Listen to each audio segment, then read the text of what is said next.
सर्वात्माओं, अष्टांग का पर्व की शुरुआत और सिद्ध चक्र महामंडल विधान सोने पे सुहागा।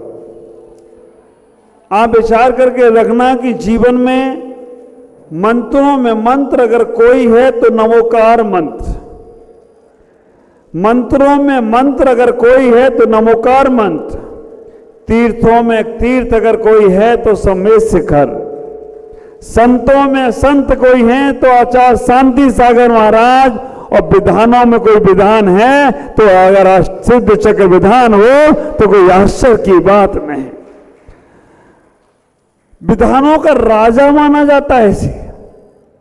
सिद्ध चक्र महामंडल विधानों का राजा माना जाता है, क्योंकि इस विधान के अंदर एक नहीं, दो नहीं, तीन नहीं, चार नहीं, पांच विधान समाहित हो गए। ख्याल करना, पहले भले में हम जब पूजा करेंगे तो अष्ट कर्मों को नष्ट कर जो सिद्ध भगवान हुए हैं उनकी सिद्धों की आराधना, अष्ट कर्मों को नष्ट कर उन्होंने 8 गुणों को क्या क्या प्राप्त किया उसकी आराधना करेंगे। दूसरे दिन में हम 16 अर्घ चलाएंगे। पहले दिन में 8, 16, 32, 64, 128, 256, 512 और फिर 1024 हो गया विधान। ख्याल करके रखना, ये विधान ना रह जाए, तुम्हारे जीवन का संविधान बनना चाहिए। एक एक अर्घों के मंत्रों को समझना, एक एक मंत्रों को जानने की कोशिश करना। जब 8 कर्मों का वर्णन जब यहां पर होगा तो उस 8 कर्मों से उन्हें क्या प्राप्त हुआ,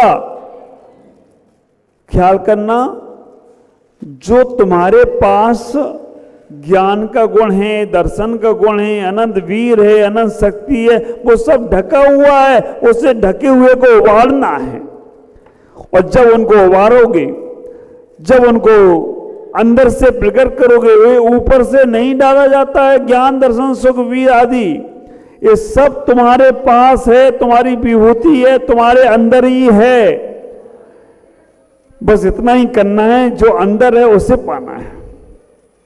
हम बाहर की यात्रा पर बहुत बार निकले, बाहर के वैभव को हमने बहुत बार प्राप्त किया, बाहर की दुनिया को मैंने बहुत बार समझने का प्रयास किया, लेकिन इस बार सिद्ध चक्र महामंडल विधान के अंदर, इस अष्टांग का पर्व के अंदर अपने आप को समझने का प्रयास करना। विधान की विशुद्धि और तुम्हारे मन की शुद्धि, तन की शुद्धि और मन की विशुद्धि जब दोनों मिल जाएगी तो एक काया में रह जाएगी, और ये हमारी आत्मा सिद्धालय को प्राप्त हो जाए तो कोई आश्चर्य की प्राप्त नहीं होगी।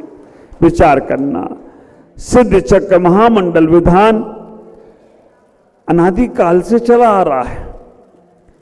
अष्टांग का पर्व शाश्वत पर्व है। महावीर जयंती का पर्व घटनाक्रम पर्व है। रक्षाबंधन का पर्व घटनाक्रम पर्व है। महावीर भगवान का मोक्ष घटनाक्रम पर्व है। 15 अगस्त 26 जनवरी राष्ट्रीय पर्व हैं। रक्षाबंधन आदि पर्व क्योंकि घटना घटी तो पर्व बन गया। भगवान महावीर का जन्म हुआ तो पर्व बन गया। भगवान महावीर मोक्ष गए तो पर्व बन गया। घटना हुई तो पर्व बना। लेकिन सिद्ध चक्र महामंडल विधान और अष्टांग का पर्व एक कोई घटनाक्रम पर्व नहीं है, ये शाश्वत पर्व है। और आप विचार करके रखना, अनादिकाल से जितनी 24 हो गई हैं और जितनी 24 आगे होंगी, वो सब अष्टांग का पर्व से रहित नहीं होंगी। अष्टांग का पर्व हर 24 में मनाया जाएगा। जो भी तीर्थंकर का काल चले वह अष्टांग का पर्व जरूर होता है। कितने बार होता है अष्टांग का पर्व साल में? कितनी बार? 3 बार। आप विचार करके रखना, अष्टांग का पर्व 3 बार माघ के महीने में आता है, फागुन के महीने में आता है, और ये फागुन, आषाढ़, कार्तिक, हाँ फागुन जब होली खेलने जाते हो ना तो भगवान कहते पहले मुझसे खेलो, बाद में खेलना। और आषाढ़ जब चातुर्मास की स्थापना होती है, और कार्तिक, ये तीन पर्व हर वर्ष मनाए जाते हैं। पर्यूषण पर्व, शाश्वत पर्व, ये हमारे भादों के महीने में शुरू हुआ, वो भी 3 बार आता है। लेकिन विचार करना, कई परिवार ऐसे होते हैं जो साल के तीनों अष्टांग का पर्व करते हैं। हमारे अहमदाबाद के राजमल जी मल्ले, संजय भाई, उनके परिवार के लोग हमेशा करते। इस बार भी उनके भाई हमारे सैलन कक्का कहाँ, नासिक गजपंता में सिद्ध चक्र महामंडल विधान कर रहे हैं वहां पर, और मुझसे आशीर्वाद ले लिया और वहां पूरा परिवार बैठ के कर रहा है। मेरे सानिध्य में करना तो मैं पहुंच नहीं सकता हूं, लेकिन आपको सानिध्य मिला है। और तो और पूरा का पूरा चतुर्वेद संघ का सानिध्य मिल रहा है। ये हमारे पदम जी का, संजय भाई का पुण्य। तो देखो, सिद्ध चक्र महामंडल विधान कराएंगे तो बहुत से लोग, लेकिन गुरुओं का सानिध्य मिलना बहुत बहुत दुर्लभ होता है। आपको पुण्य मिला है। ये 8 दिनों की आराधनाओं में, सिद्ध चक्र की आराधनाओं में अपने आप को व्यवस्थित करने का प्रयास करना। कहते हैं गुणेषु अनुरागा भक्ति। गुणेषु अनुरागा भक्ति की जितनी जितनी गुणों की आराधना करोगे, गुणों की पूजा करोगे, भगवान के शरीर की पूजा नहीं कहिए। आप विचार करना, आप साधुओं को नमस्कार उनके शरीर को देख के करते हो या उनके गुणों को देखकर करते हो? शरीर से तो कोई भी नग्न हो सकता है, लेकिन जब तुम उनके गुणों के प्रति अनुराग रखते हो तो ये पूजा तुम्हारी शाश्वत और सही पूजा कहलाती है। ख्याल करना, स्व पानुसंधानम भक्ति, अपने शुद्ध आत्मा स्वरूप का अनुसंधान करना भक्ति है। अरिहंतों की भक्ति पूजा को करने का प्रयास करो। सिद्ध चक्र महामंडल विधानों का शिरोमणि है। इतना ही विचार करके रखना, जब यहाँ पर प्रथम बलय में 8 कर्मों को नष्ट करने की जब अर्घ चढ़ा रहे होगे आप, तब विचार इतना करना कि जब ज्ञानावर्णी कर्म का नाश हुआ तो भगवान को अनंत ज्ञान की प्राप्ति हुई। जब दर्शनावर्णी कर्म का नाश हुआ तो भगवान को अनंत दर्शन की प्राप्ति हुई। जब वेदिनी कर्म का नाश हुआ तो आदमी भगवान को अव्यबाद सुख की प्राप्ति हुई। और जब मोहिनी कर्म का नाश हुआ तो छायक सम्यत की प्राप्ति हुई। ज्ञानावर्णी, दर्शनावर्णी, वेदिनी, मोहिनी, आयु कर्म का नाश हुआ तो अवगाहनत गुण की प्राप्ति हुई। 3 चीजें क्या क्या हैं? एक तो संगीतकार हैं, उनके संगीत के जब स्वर छूटेंगे तब तुम नाचोगे, झूमोगे, करोगे।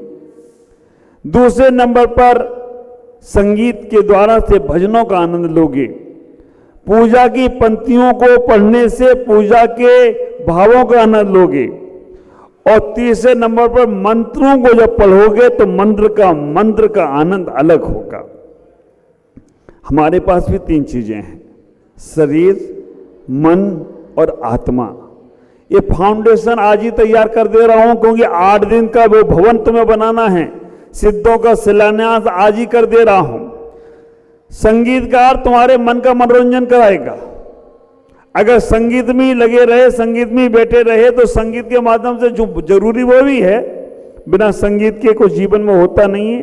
तुम्हारी धड़कन है, वो भी एक संगीत है, समझना पड़ेगा। संगीत तुम्हारे मन को लुभाने का प्रयास करेगा। पूजा की पंक्तियां जब पढ़ोगे तो तुम्हारे शब्दों की विशुद्धि बढ़ेगी, शब्दों को पवित्र करेगा जब पूजा की पंक्तियां पढ़ी जाएंगी।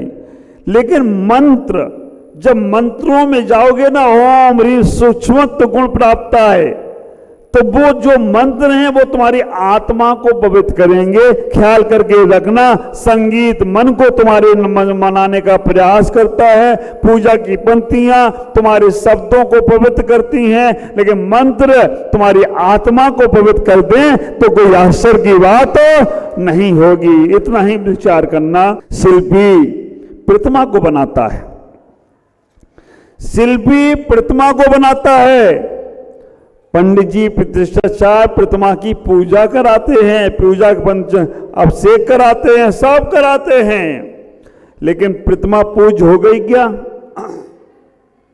घर में प्रतिमा आ गई, पंडित जी ने बहुत पूजा पाठ करा दी, जन्म भी करा दिया, शिल्पी ने मूर्ति बनाई, प्रतिष्ठाचार्य ने पूजा कराई, लेकिन प्रतिमा कब पूज होती है? जब गुरु उस प्रतिमा को सूर्य मंत्र देते हैं तो प्रतिमा पूज्यता को प्राप्त हो जाए तो कोई आश्चर्य की बात नहीं है। ऐसे ही मंत्रों को जरूर ध्यान देना। पुस्तक आपके पास है, पूजा की पंक्तियां पंडित जी बोल लेंगे, संगीतकार बोल लेंगे, लेकिन मंत्र आप सब लोग बोलना, मन ही मन में बोलना। उच्चारण से बोल दो तो जिह्वा भी धन्य हो जाएगी। ये तुम्हारी आंख है ना, ये धन्य होना चाहती है, ये भौतिक सामानों को देखकर धन्य नहीं होती है। हाँ, कितनी सुंदर तेरी मूरत, तो कितना सुंदर होगा। भगवान को निहारने के बाद ये आंख शुद्ध तुम्हारी पवित्र होती है। जब मंदिर में जाओ ना तो टकटकी लगा के भगवान को देखो, हे भगवान तेरी सूरत और मेरी सूरत में कोई अंतर नहीं है, बस इस सूरत और मेरी सीरत बदल जाए। ख्याल करो, जिंदगी बहुत खूबसूरत है, ये जिंदगी बहुत खूबसूरत है, बस इसे समझने की जरूरत है। ये भगवान वाली मूर्त है, ये जिंदगी बहुत खूबसूरत है, बस इसे समझने की जरूरत है। समझ लिए तो परमात्मा की मूर्त, और ना समझे तो यही शैतान की सूरत है। आप विचार करके रखना, जीवन में इतना ही सोचने का प्रयास करना कि आप अपने जीवन को उस परम तत्व पर ले जाना है, तो इस जिंदगी को समझना। जो मंत्र बोले जाएं, उन मंत्रों को जिह्वा से बोल लेना। आंखें परमात्मा को देखकर धन्य होती हैं, ये कान कोई गाली दे तो अधन्य होते हैं, या गीत गाए जाए तो धन्य होते हैं। जब कभी कोई व्यक्ति इन कानों में परमात्मा के शब्द सुनता है, अच्छे शब्द सुनता है, तो ये कान भी धन्य हो जाते हैं। ये पैर संसार में जाने से धन्य होने वाले नहीं हैं। जब गुरुओं के पास जाते हैं, प्रभुओं के पास जाते हैं, तो पैर भी, चरण भी कहते हैं इस आदमी ने मुझे धन्य कर दिया। ये हाथ संसार की क्रियाओं करने से धन्य होने वाले नहीं हैं। जितना इन हाथों का तुमने धर्म कर लिया, दान कर लिया, पूजा कर लिया, या इनसे आहार दे लिया, तो समझना ये हाथ भी तुम्हारे धन्य हो जाते हैं। और आप विचार करके रखना, मन से संसार सोचना तो मन धन्य नहीं होगा। मन में हमारे अंदर पवित्र भाव आए, दूसरों के उत्थान के भाव आए, सब अच्छा है, सबका अच्छा हो, बस सब अच्छा है। नकारात्मक तो सोचना ही नहीं। जो भी दे दे मालिक तो कर ले कबूल, कभी कभी कांटों में भी खिलते हैं फूल। इतना विचार करो, जो भी तुम्हें मिल रहा है ना, वो तुम्हारे ही हिसाब से मिल रहा है, उसमें कम और ज्यादा 1% नहीं। बनिया आदमी का हिसाब गड़बड़ चड़बड़ हो सकता है, लाला आदमी का हिसाब गड़बड़ सड़बड़ हो सकता है, एक आध बिंदी इधर की उधर जा सकती है, लेकिन कर्मों का हिसाब किताब गड़बड़ 1% नहीं होगा। तुम्हारा वो अकाउंटेंट जो हिसाब किताब करता है, हाँ, वो कहीं गड़बड़ कर सकता है, लेकिन भगवान के पास एक ऐसा अकाउंटेंट बैठा है, उसका एक एक क्षण, एक एक समय, हर कुछ तुम्हारा खाता उसके पास है। इसलिए अपने बही खाते में क्या लिखाना है, इसके लिए कोई दूसरा जिम्मेदार नहीं है, तुम खुद ही जिम्मेदार हो। जो तुम्हें करना है वैसा ही होगा, कोई कुछ नहीं कर सकता। दूसरा कुछ आ सकता है, निमित्त बन सकता है, लेकिन जब तक तुम्हारा उपादान जागृत नहीं होगा तब तक तुम्हें वो कोई कर्म सताएगा नहीं। ख्याल करो, 8 दिन की आराधना आपके जीवन में पवित्रता लेकर आए। नमः सिद्धेभ्या, नमः सिद्धेभ्या। ओम नमः सिद्धेभ्या भी बोल सकते हो, लेकिन ओम में पंच परमेष्ठी हैं, पांचों परमेष्ठियों को हमें स्वीकार करना है, लेकिन हमारी गति केवल सिद्ध बनना है। तो केवल सिद्ध जाना है तो 9 दिनों में आराधना करें। वो मंत्र जो मैना सुंदरी ने श्रीपाल के लिए जपा था, वो हमारे पंडित जी महेश जी बताने वाले हैं। वो मंत्र भी तुम्हें मिलेगा, लेकिन एक बात का विचार करना, वो मंत्र के साथ साथ उस मंत्र की भी जाप करना है। और वो मंत्र बहुत सुंदर सा यहाँ पे दिया जा रहा है, आप लोग जिनमानी चैनल में देख रहे हो वो भी सुनेंगे और आप लोग भी। ओम राम ह्रीम रोम रोम रा श्री सिद्ध चक्राधिपते अष्ट गुण समृद्ध्याय फट स्वाहा, है ना। एक बार फिर सुनेंगे। ओम राम ह्रीम ह्रूम ह्रोम ह्रा श्री सिद्ध चक्राधिपते अष्ट गुण समृद्ध्याय फट स्वाहा। ओम राम ह्रीम ह्रूम ह्रोम ह्रा श्री सिद्ध चक्राधिपते अष्ट गुण समृद्ध्याय फट स्वाहा, है ना। अब मंत्र बड़ा लग रहा है, बड़े होशियार आदमी होते हैं।